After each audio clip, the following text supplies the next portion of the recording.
ಪೂರೈಸಿದ ಹಿನ್ನೆಲೆಯಲ್ಲಿ ಈ ಒಂದು ರಜತ ಮಹೋತ್ಸವದ ಹಿನ್ನೆಲೆಯಲ್ಲಿ ಉತ್ತರ ಕರ್ನಾಟಕದ ಬಿಜಾಪುರ ಜಿಲ್ಲೆಯಲ್ಲಿ ಭವ್ಯವಾಗಿರ್ತಕ್ಕಂಥ ಒಂದು ಕಾರ್ಯಕ್ರಮವನ್ನು ಹಮ್ಮಿಕೊಳ್ಳಲಾಗಿದೆ. ಆ ಒಂದು ಕಾರ್ಯಕ್ರಮದ ಪೂರ್ವಭಾವಿಯಾಗಿ ಈ ಬೆಳಗಾವಿ ಜಿಲ್ಲಾ ವ್ಯಾಪ್ತಿಯಲ್ಲಿ ಒಳಪಡ್ತಕ್ಕಂಥ ಕಿತ್ತೂರು ಕರ್ನಾಟಕದ 18 ಬೆಳಗಾವಿ ಜಿಲ್ಲೆಯಲ್ಲಿ ಒಳಪಡ್ತಕ್ಕಂಥ 18 ವಿಧಾನಸಭಾ ಕ್ಷೇತ್ರಗಳಲ್ಲಿ ಈಗಾಗಲೇ ಪೂರ್ವಭಾವಿ ಸಭೆಯನ್ನ ನಡೆಸುವಂತ ಉದ್ದೇಶದಿಂದ ಇವತ್ತಿಂದ ಹುಕ್ಕೇರಿ ಮತಕ್ಷೇತ್ರದಲ್ಲಿ ಸೈಕೇರಿ ಹೋಬಳಿಯಲ್ಲಿ ಈ ಒಂದು ಕಾರ್ಯಕ್ರಮ ಪೂರ್ವಭಾವಿ ಸಭೆಯನ್ನು ಕರೆದಿದೆ. ಆ ಒಂದು ಸಭೆಗೆ ಇವತ್ತಿನ ದಿವಸ ನಮ್ಮ ಬೆಳಗಾವಿ ಜಿಲ್ಲೆ ಸತತ 2 ಸಾರಿ ಬೆಳಗಾವಿ ಜಿಲ್ಲೆ ಅಧ್ಯಕ್ಷರಾಗಿರ್ತಕ್ಕಂಥ ಶ್ರೀ ಶಂಕರಣ್ಣ ಮಾಡಲಿಗೆ ಅವರನ್ನ ಈ ನಮ್ಮ ತುಂಬ ಹೃದಯದಿಂದ ಅವರನ್ನ ಸ್ವಾಗತಿಸ್ತಾ ಇದ್ದೇವೆ. ನಮ್ಮ ಚಿಕ್ಕೋಡಿ ಜಿಲ್ಲೆ ನಿಕಟಪೂರ್ವ ಅಧ್ಯಕ್ಷರು ಶ್ರೀ ಮಾಜಿ ಹಾಗೂ ಹಾಲಿ ಅಧ್ಯಕ್ಷರಾಗಿರ್ತಕ್ಕಂಥ ಚಿಕ್ಕೋಡಿ ಜಿಲ್ಲಾ ಅಧ್ಯಕ್ಷರಾಗಿರ್ತಕ್ಕಂಥ ಮಾಜಿ ಶಾಸಕರಾಗಿರ್ತಕ್ಕಂಥ ಹಿರಿಯರು ಕಲ್ಲಪ್ಪನ ಮೆಗೇನವ್ರ ಕಾಕ ಅವ್ರನ್ನ ತುಂಬ ಹೃದಯದಿಂದ ಸ್ವಾಗತಿಸ್ತಾ ಈ ಒಂದು ಕಾರ್ಯಕ್ರಮದ ಬೇರೆ ಅತಿಥಿಗಳು ಮಾಜಿ ಶಾಸಕರಾಗಿರ್ತ ದೈತ್ಯ ಪ್ರತಿಭೆಯಾಗಿರ್ತಕ್ಕಂಥ ಶ್ರೀ ಶಹಜಾನಂದ್ ಡೊಂಗರ್ವಾಲ್ ಸಾಹೇಬ್ರವರು ಕೂಡ ಈ ಒಂದು ಕಾರ್ಯಕ್ರಮ ನಮ್ಮ ತಾಲೂಕಿನ ಹಿರಿಯ ರಾಜಕಾರಣಿಗಳು, ಅನುಭವಿ ರಾಜಕಾರಣಿಗಳು ಹಾಗೂ ಡೆಪ್ಯೂಟೆಡ್ ಈ ಹುಕ್ಕೇರಿ ವಿಧಾನಸಭಾ ಮತಕ್ಷೇತ್ರ ಡೆಪ್ಯೂಟೆಡ್ ಕ್ಯಾಂಡಿಡೇಟ್ ಆಗಿರ್ತಕ್ಕಂಥ ಶ್ರೀ ಬಸಗೌಡ ಪಾಟೀಲ್ ಅವರು ಕೂಡ ತುಂಬ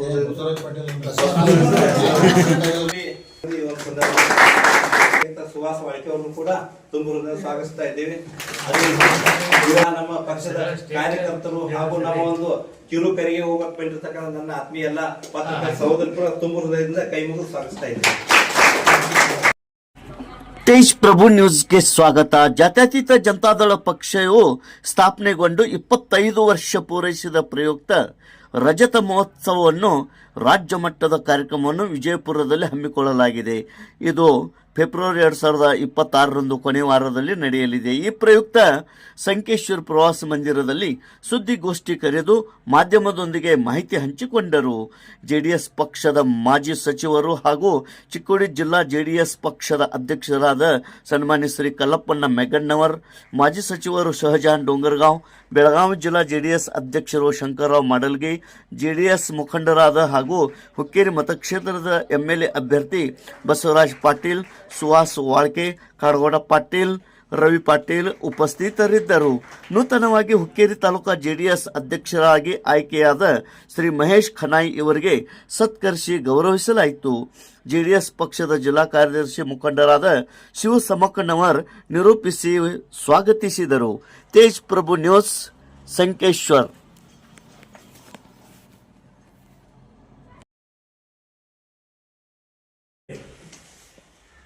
ಇದು ಒಂದು ಅತ್ಯಂತ ಮಹತ್ವದ ದಿನ. ಯಾಕಂದ್ರೆ ಈಗಾಗಲೇ ನಾವು ಎಲ್ಲ ಕಡೆ ತಿರುಗಾಡ್ಕೊತ ಬಂದು ಎಲ್ಲ ಕಡೆ ಕಾರ್ಯಕ್ರಮ ಯಶಸ್ವಿಯಾಗಿದ್ದವು. ನಿಮ್ಮಲ್ಲೇ ಭೀ ಯಶಸ್ವಿ ಕಾರ್ಯಕ್ರಮ ಅಂತ ನಾ ಹೇಳಬೇಕಾಯ್ತು, ಯಶಸ್ವಿ ಆಗಿದೆ. ಈಗಾಗಲೇ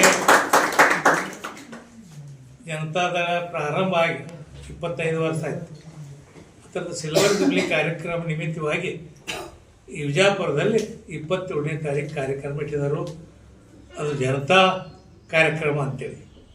ಈಗಾಗಲೇ ಆ ಕಾರ್ಯಕ್ರಮ ಮುಖ್ಯ ರೂವಾರಿ ಅಂದ್ರೆ ದೇವೇಗೌಡ, ಕುಮಾರಸ್ವಾಮಿ, ನಿಖಿಲ್ ಕುಮಾರಸ್ವಾಮಿ ಇವರೆಲ್ಲರೂ ಕೂಡಿ ಕರೆದಾರನ್ನ ಅದಕ್ಕೊಂದು ಮಹತ್ವ ಐತಂತೆ. ಈಗಾಗಲೇ ಅವರ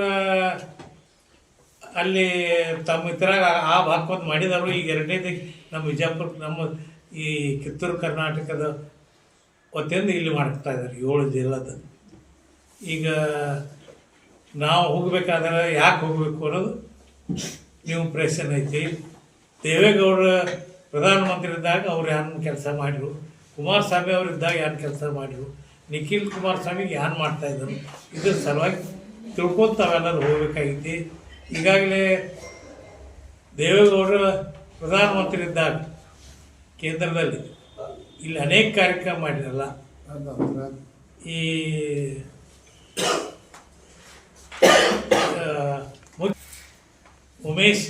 ಉಮೇಶ್ ಕತ್ತಿಂದು ಅವರ ಮಾಡಿಕೊಟ್ರು. ಆಗ 20 ಶುಗರ್ ಫ್ಯಾಕ್ಟ್ರಿ ಮಾಡಿಕೊಟ್ಟವ್ರ ಪೈಕಿ ನಾವು ಒಬ್ಬ ಇದ್ದಾನೆ.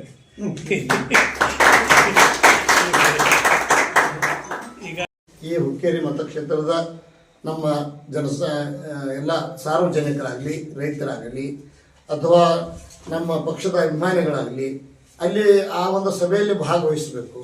ಆ ಸಭೆಯಲ್ಲಿ ನಮ್ಮ ಸನ್ಮಾನ್ಯ ದೇವೇಗೌಡರು ತಮ್ಮ ಭಾಷಣದಲ್ಲಿ ಅನೇಕ ವಿಷಯಗಳನ್ನು ಹೇಳಾರ್ದಾರ. ಅವರು ನಮ್ಮ ಮಾರ್ಗದರ್ಶಕರು. ಅವ್ರಿಗೆ 94 ವರ್ಷಗಳಾಗಿದ್ದಾವ. ಆದರೂ ಅವ್ರು ಹೇಳಿದರು ಮೊನ್ನೆ ಲೋಕಸಭಾದಲ್ಲಿ ಯಾವ ರೀತಿ ಮಾತಾಡಿದ್ರಂತೆ. ಅದು ಅವ್ರ ಕಾರಣಕ್ಕೆ ಈ ದೇಶಕ್ಕೆ ಭಾಳ ದೊಡ್ಡದು. ಅವ್ರಿಗೆ ನಾವು ಆಭಾರಿಯಾಗಿ ಆ ಒಂದು ಸಂದರ್ಭದಲ್ಲಿ ಅವ್ರಿಗೆ ಋಣ ತೋರಿಸುವಂಥದ್ದು ಒಂದು ಸದಾವಕಾಶ ನಮಗೆ ಒದಗಿ ಬಂದೈತಿ. ಅದಕ್ಕೆ ನಾವು ಹೆಚ್ಚಿನ ಪ್ರಮಾಣದಲ್ಲಿ ಅಲ್ಲಿ ಹೋಗಬೇಕು. ಅದೇ ರೀತಿ ಕುಮಾರಣ್ಣವರು ಈಗ ಬೃಹತ್ ಕೈಗಾರಿಕೆ ಮತ್ತು ಉಕ್ಕು ಇದರ ಏನು ಒಂದು ಮಂತ್ರಿಗಳಾಗಿ, ಅದೇ ರೀತಿ ನಮ್ಮ ರಾಜ್ಯದ ಅಧ್ಯಕ್ಷರಾಗಿ ಅವರು ಸಹಿತ ಆ ಸಭೆಯಲ್ಲಿ ಭಾಳಷ್ಟು ವಿವರವಾಗಿ ನಮಗೆ ಎಲ್ಲ ಮಾರ್ಗದರ್ಶನ ಮಾಡಲಿದ್ದಾರೆ. ಮತ್ತು ಜನರಲ್ಲಿ ನಮ್ಮ ಜನತಾದಳ ಪಕ್ಷ ಪ್ರಾದೇಶಿಕ ಪಕ್ಷ 25 ವರ್ಷ ಆದರೂ ಸಹಿತ ಇನ್ನೂ ತನ್ನ ಕಾರ್ಯವ್ಯಾಪ್ತಿಯನ್ನು ಅದು ಹೆಚ್ಚಿಸಿಕೊಳ್ಳುವಂಥ ಉದ್ದೇಶ ಇಟ್ಟುಕೊಂಡು ಸಮಾವೇಶ ಮಾಡುವಂಥದ್ದು ಇದೆ. ಈ ಹಿನ್ನೆಲೆಯಲ್ಲಿ ನಾನು ಸಹಿತ ಇದು ರಾಜ್ಯದ ಉಪಾಧ್ಯಕ್ಷನಾಗಿ ಅಥಣಿ ಮಾಜಿ ಶಾಸಕನಾಗಿ ಇವ್ರ ಜೊತೆಗೆ ನಾವು ಎಲ್ಲ ಶ್ರಮ ಮಾಡಕತ್ತೀವಿ. ವಿಶೇಷವಾಗಿ ಶಂಕರ್ ಮಾಡಲಿಗೆ ಅವರು 18 ಮತಕ್ಷೇತ್ರಗಳಿಗೆ ಅವರು ಶಿಫ್ಟ್ ಮಾಡಿ ಇಲ್ಲಿಯ ಎಲ್ಲ ಡೆವಲಪ್ಮೆಂಟ್ಸ್ ನಮ್ಮ ಕುಮಾರಣ್ಣವ್ರಿಗೆ ಮತ್ತು ಇಲ್ಲಿ ನಮಗೆ ನಿಜವಾಗಿ ಭಾಳ ಸಂತೋಷ ಆಯಿತು. ಭಾಳಷ್ಟು ಕಾರ್ಯಕರ್ತರು ತಾವು ಬಂದಿದ್ದೀರಿ. ನಮ್ಮ ಅದು ಎಲ್ಲ ಕಡೆ ಬಸವರಾಜ್ ಪಾಟೀಲ್ ಅವರು ನಮ್ಮ ಗೌಡರಿಗೆ ಸಂತದ ಹೊಸ ಅಧ್ಯಕ್ಷರು ಇನ್ನು ಮತ್ತು ಭಾಳ ಉತ್ಸಾಹದಿಂದ ಮುಂದಿನ ಕೆಲಸ ಮಾಡಿ ಹೆಚ್ಚಿನ ಜನರನ್ನು ತಾವು ಕರ್ಕೊಂಡು ಬರೋ ಸಲುವಾಗಿ ಪ್ರಯತ್ನ ಮಾಡಬೇಕಂತೇಳಿ ಈ ಸಂದರ್ಭದಲ್ಲಿ ಹೇಳಿ ನಾನು 2 ಮಾತು ಮುಗಿಸ್ತೇನೆ. ಎಲ್ಲ ಪತ್ರಿಕಾ ಮಾಧ್ಯಮದವ್ರನ್ನ, ಹುಕ್ಕೇರಿ ತಾಲೂಕದ ಪತ್ರಿಕಾ ಮಾಧ್ಯಮದವರು ನನ್ನನ್ನು ಸ್ವಾಗತವನ್ನು ಮಾಡಿಕೊಂಡು, ಪಕ್ಷದ ಎಲ್ಲ ಪ್ರಮುಖ ಕಾರ್ಯಕರ್ತರನ್ನು ಸ್ವಾಗತವನ್ನು ಮಾಡಿಕೊಂಡು, ನಮ್ಮ ಹಿರಿಯರು ನಮ್ಗೆ ಮಾರ್ಗದರ್ಶಕರಾಗಿರ್ತಕ್ಕಂಥ ಕಲ್ಲಪ್ಪ ಮೆಗನ್ನರವರೇ ಹಾಗೂ ನಮ್ಮ ಮಾಜಿ ಶಾಸಕರು ನಮಗೆಲ್ಲ ಈ ಮಾರ್ಗಸೂಚಿಯನ್ನು ಹಾಕಿಕೊಡ್ತಕ್ಕಂಥ ಡೋಂಗರಗಾಂವ್ ಸಾಹೇಬ್ರೆ, ಇಲ್ಲಿ ನಮ್ಮ ಈ ಭಾಗದ ಹಿರಿಯರು ಈಗಾಗಲೇ ಅವರು ಒಂದು ಹೇರು ಬಸಗೌಡ ಅನ್ಬೇಡ ನಮ್ಗೆ ಅಂತೇಳಿ ಗೌಡ್ರನ್ನ ಆದರೂ ಬಸವರಾಜ್ ಪಾಟೀಲ್ ಅವರೇ, ಕಾಡಗೌಡ ಪಾಟೀಲ್ ಅವರೇ, ಹಾಗೆ ನಮ್ಮ ವಾಳಕೆ ಅವರೇ, ಆಮೇಲೆ ಸಮ್ಮಕ್ಕನವ್ರವ್ರೆ. ಈಗ ನಮ್ಮ ನೂತನವಾಗಿ ಈ ಹುಕ್ಕೇರಿ ಮತಕ್ಷೇತ್ರದ ಅಧ್ಯಕ್ಷರಾಗಿರ್ತಕ್ಕಂಥ ಮಹೇಂದ್ರ ಬಾಳಪ್ಪ ಖನಾಯಿ ಅವರೇ, ಎಲ್ಲ ಪತ್ರಿಕೆ ಕರೆದಂಥ ಉದ್ದೇಶ ಇವತ್ತು ನಾವು ಪತ್ರಿಕೆಯನ್ನು ಕರೆದದ್ದು ನಮ್ಮ ಪಕ್ಷ 25 ವರ್ಷ ಈಗ ಪ್ರಾದೇಶಿಕ ಪಕ್ಷ ಇಲ್ಲಿಗೆ ಉಳ್ಕೊಂಡಿದೆ. ಅದರ ವಜ್ರ ಮಹೋತ್ಸವ ಕಾರ್ಯಕ್ರಮವೂ ಸಹಿತ ನಾವು ಹಾಸನದಲ್ಲಿ ಪ್ರಥಮ ಸಭೆ, ಅದು ಜನತಾ ಸಭೆ ಅಂತೇಳಿ ನಾವು ಮಾಡಿದ್ದೀವಿ. ಆ ಜನತಾ ಸಭೆಯನ್ನು ಮಾಡಿದಾಗ ಜನತಾ ಸಭೆಯಲ್ಲಿ ನಾವು ಸಭೆಯನ್ನು ಮಾಡಿದಾಗ 2.5 ಲಕ್ಷಕ್ಕಿಂತ ಹೆಚ್ಚಿನ ಜನಸಂಖ್ಯೆ ಕೂಡಿದಂಥ ಒಂದು ಸಭೆ, ಅದು HD ರೇವಣ್ಣ ಸಾಹೇಬರ ನೇತೃತ್ವದಲ್ಲಿ ನಡೆಯಿತು. ಮುಖ್ಯಮಂತ್ರಿಗಳು ಸರ್ಕಾರ ಹೋಗಿ ಮನವಿ ಮಾಡಬೇಕಲ್ಲ, ಹೋಗಿ ಒಂದು ಅಪಾಯಿಂಟ್ಮೆಂಟ್ ತೊಗೊಂಡು ಮೀಟಿಂಗ್ ಮಾಡಿ ನಮ್ಮ ಪರಿಸ್ಥಿತಿ ಹೆಂಗೈತೆ ಅಂತ ಹೇಳ್ಬೇಕಲ್ಲ. ಅವರಂತೆ ಕುಮಾರನಂತೆ ಹೋದ್ರೆ ಇವರಿಗೆ ಮರ್ಯಾದೆ ಕಡಿಮೆ ಆಗತ್ತೆ. ಆ ಕಾರಣಕ್ಕೆ ಹೋಗ್ತಲ್ಲ, ಆ ಮರ್ಯಾದೆಗಾಗಿ ಬೇಕಾದ್ರೆ ರಾಜ್ಯ ಬೇಕಾದ್ರೆ ಅಧೋಗತಿ ಆಗಲಿ ನಡೀತೈತಿ.